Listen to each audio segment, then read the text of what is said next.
Good afternoon, everyone. I'm happy to present SafeSlinger to you. I'm now at ETH. The reason it's CMU everywhere is because I worked for 6 years at Carnegie Mellon on this project. And obviously, I only recently came to ETH, and so I left the affiliation of the slides to CMU because that's where all the collaborators are, the people who do the work. And also where, again, most of the project is happening. So the setting is as follows. You meet with people and you'd like to communicate securely thereafter. The assumption is everyone has a cell phone, and you'd like to, after you meet these people, communicate securely via the cell phone or also via email. And how do you actually exchange your secret or your secure credentials with others that you meet? And I'm sure everybody here thinks this is not too difficult. It turns out, and we also thought the same when we started with this project 6 years ago, and it turns out it's really very complicated. And I'm going to try to, in 20 minutes, provide some information about the difficulties of this problem. But I do refer you to our papers on this topic if you want to know more detail. But I hope to give a good overview in the next 20 minutes. So people may think, well, we have PKIs, public key infrastructures, but even in those places where people do have certificates and private keys, they're not being used for the actual communication. It's also, at those places, those private keys are not really secure because they're simply stored on USBs, and people use them, say, to submit their taxes. They just simply plug in their USB key fob with their private key, and the tax software will use it to sign your taxes once a year. But in any case, we have had PKIs for a long time, but they're not really used, so clear is a usability issue. Also, PGP existed for many years, and it's used a little bit, but not by the broad public. And so the goal of our project really was to introduce a mechanism that makes secure communication very easy to use for common people without a PhD in security. So you may wonder, what is the actual problem? Because we have Diffie-Hellman key agreement, where A and B exchange public key information. A has a secret key called A, and B has a secret key called B, and they exchange G to the A mod P and G to the B mod P. And so they can both compute the shared key, G to the AB mod P. Now the problem are man-in-the-middle attacks.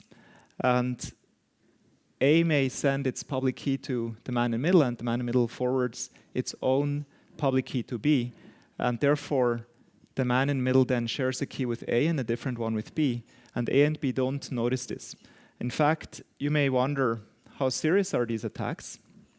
And actually, they're very easy to perform, especially in mobile settings, right? The communication is wireless, and you have the two people are standing next to each other. They're seemingly able to exchange information. They can communicate, but in fact, all the communication is going through this man in the middle who may be upstairs. Right? You don't see the communication, and that's where the problem is coming from. So we need some out-of-band channel, like, for example, a cable or near-field communication or some other channel that the attacker cannot tamper with, because the actual wireless communication, again, can easily be tampered with by, say, somebody upstairs that we don't see. So as an out-of-band channel, we have used, this was one of our early efforts in this space, used the camera on the phones and taking photographs of other phones. And that's how an out-of-band channel was established. But unfortunately, this approach was not very practical, especially outside when it was very bright, or also cannot be done remotely. So we'd also like to have an approach where you call somebody on the phone and you can exchange a key over the phone as well.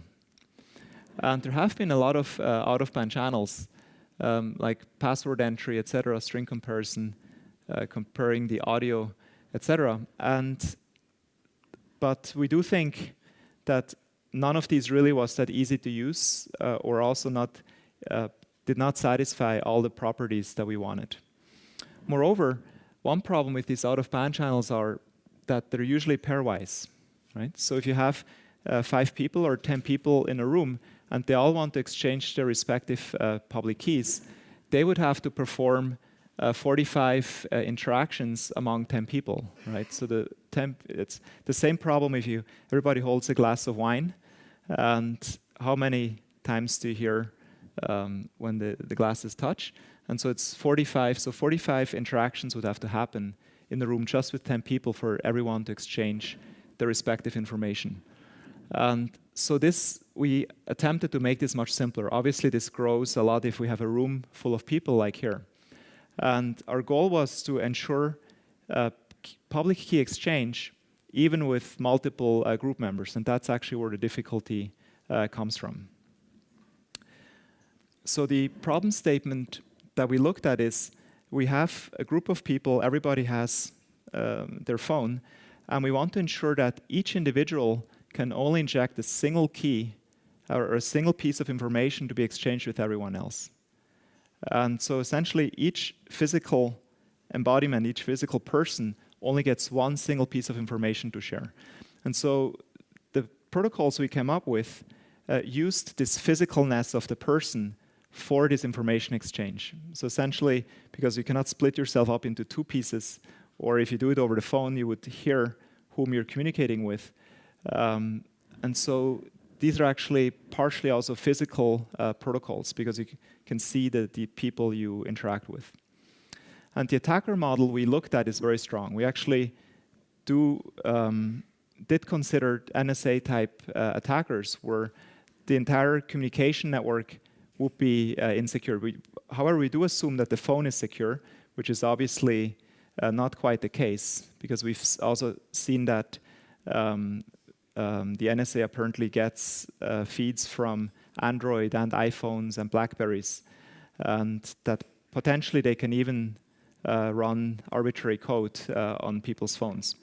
So, but one thing at a time, we do not assume any trusted device beyond your own cell phone, right? So there are no trusted servers, there are no trusted entities beyond your own phone. So the attacker's goals then are to impersonate people in the group and inject its own public key information.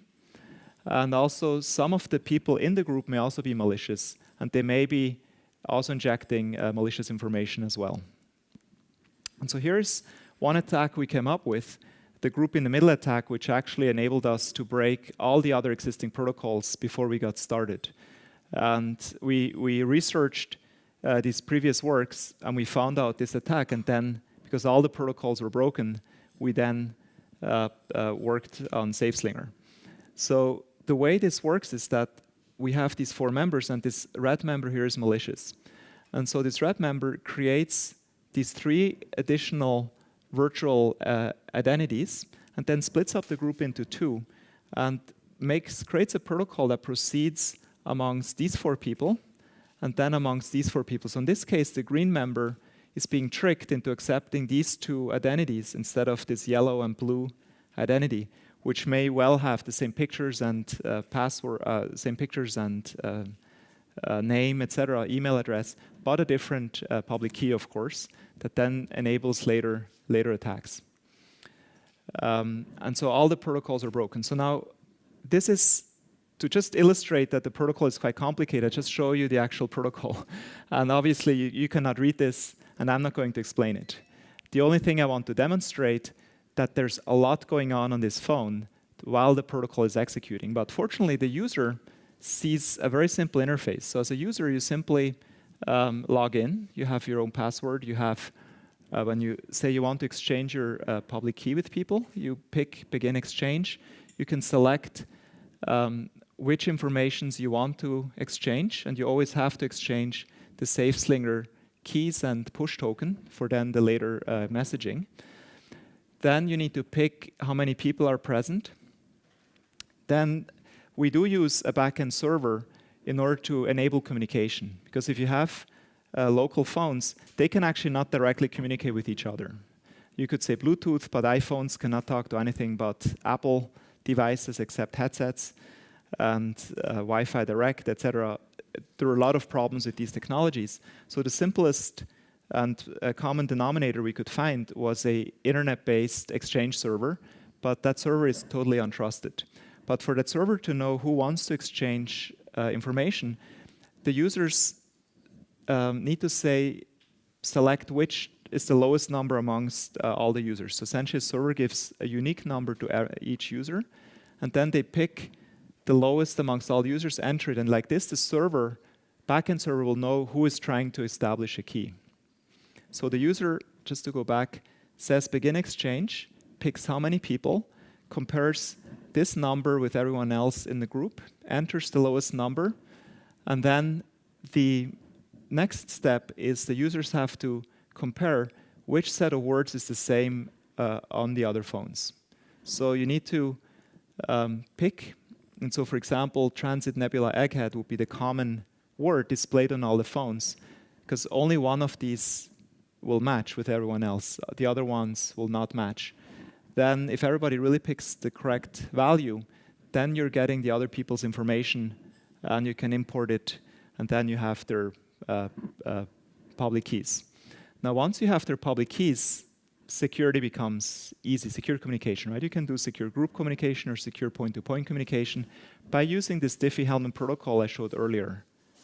It's the same protocol, but now the keys are authentic. I know if I do this exchange here in this room with Jean-Pierre and people, then we know when I want to send a message to Jean-Pierre afterwards, I know this is really his key that I've received.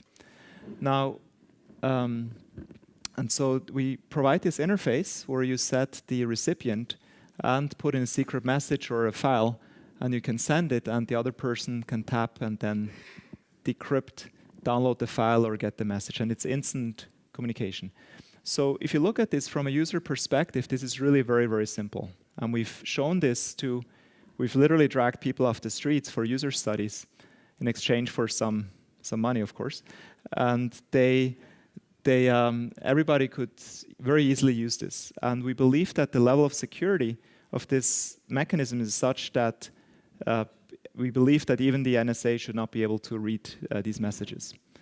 Our keys are long enough, we believe. So actually, when you initially install it, it takes several minutes to generate the keys. And you'll see if you set up the application. So I encourage you to download it. It's free. I get no money if you install it, and I'll be happy to demo it live with people here at the conference. We also have an iOS interface. It looks a little bit different, but we implemented also a way to introduce people to each other securely, and so they don't have to meet directly. Now, I think I'm out of time, because what I was going to do next was, again, show this protocol, and then show you a few interesting aspects of this protocol. And the first aspect is the communication aspect, that we use an internet server that's pretty standard. But then the problem is that there may be a private information leak. So it may be that the server can somehow cheat and then obtain information about the users that want to exchange information. Because when you exchange messages, you don't want to share your personal information with the server, right? And so the approach we did is we built a group Diffie-Hellman key tree amongst all the participants. And so in this case, we have 3 participants, and Diffie-Hellman between 2 users only builds this single step. But then you can do this and build a whole tree of these Diffie-Hellman values. And ultimately, the top value is the secret key that everyone in the group shares. And this piece is just this line 16. This entire protocol that creates this is just, so you can see there's really a lot going on, but it's all hidden from the user. That the user doesn't have to obviously understand any of this. And our security argument is that if the users follow these simple steps I showed earlier, that even a powerful attacker should not be able to gather any information or somehow introduce or impersonate any of the users. So another challenge, so the first challenge I just mentioned was that the backend server could somehow steal information. And that we prevented with this Diffie-Hellman key tree. Obviously, there are a lot more details to it. But I hope I managed to get your interest, and you can look at the protocol in detail and analyze how it actually works. Another big challenge was that most users just click OK, right? So let's say SafeSlinger is successful. You do this every day with people. Usually there's no attack, right? Except when you're at a security conference, right? At security conferences, usually people actually do attacks. It's been at Usenik Security or Black Hat. I would be careful using your devices. So, but usually there's no attack. And so if you have a protocol that simply allows users to say compare something, they would just usually click OK. You know, the first time they may do the comparison, and then they need to say yes or no if the words are the same. But most users, after the first 20 times, the words are always the same, right? So you just go and click OK. But obviously, we need to have a mechanism that they really check every time, because when the 21st time comes through and the attacker really attacks, then they need to notice if it's different. And the way we're doing this is we have these 3 words where only one matches. And if a user picks the wrong one, the whole protocol aborts, and nobody gets any information. And so as a user, you really have to pick the correct one. So you need to pick, say, Transit Nebula Egghead is the correct line. And there was actually a lot of complexity in how we derive these other words, because we cannot tolerate any collisions with the other sentences, because otherwise people will get confused. And there also cannot be any collisions between these words and the correct answer, etc. So there's really, I mean, that's why it took us 3 years to write on this application, and I have one full-time programmer who worked on this for 3 years, 100% of the time. So when you download it, hopefully you see, and you trust it, you can also download the source code and check it. Let me just mention one more challenge, how we make sure that no information is being revealed on protocol failure. And the way we do this is through what we call a commitment tree. So all the information here this is your own personal data encrypted with a random key that's used as a nonce here. That's a nonce for the non-error, for the correct case, and that's a nonce for the error case. A nonce is a random bit string that cannot be predicted. So in this case, we use 128-bit random numbers with a good random number generator. And we have the Diffie-Hellman key that's only used for that specific session. That gets thrown away afterwards. That's to build the whole key tree. Now we built a tree using one-way functions, using hash functions to derive the hash of the original nonce, another one. Here, one hash there. And then we combine these two again with a hash operation. So each arrow is a hash computation. And at the end, we combine all of them together to get the actual commitment. So initially, of the protocol, only this commitment is revealed. And as the protocol goes on, we reveal more and more. So at the next step, the encrypted data is revealed, the Diffie-Hellman key and the nonce. And everyone can check that the hashes of this really match this commitment. And so on. Then when there's an error, when the user clicks the wrong one, this error nonce here is displayed, is released. And this nonce here. So using these 2 values, their integrity can be checked using this nonce, and this nonce's integrity is checked using the commitment. And so essentially the idea is if somebody really clicks there was no match, the protocol really aborts. Even the NSA we believe, could not invert this one-way function to find this pre-image value here. And this value would be necessary, and this nonce would be necessary to convince the other phones that the protocol was correct. All right, so I hope I was able to give you some flavor of this protocol. And the slides are in your, I think everybody got the slides, so you can go through the slides, and encourage you, if you like this, to read the paper as well. So I hope we have a minute for questions, and we also have a video on YouTube that I encourage you to watch. Oops, oh yeah, it's shown here. I encourage you to watch to see how we try to explain to common people about, or non-experts, what the security issues are, to encourage them to download SafeSlinger. All right, so thank you for your attention, and I'll be happy to do an exchange with you.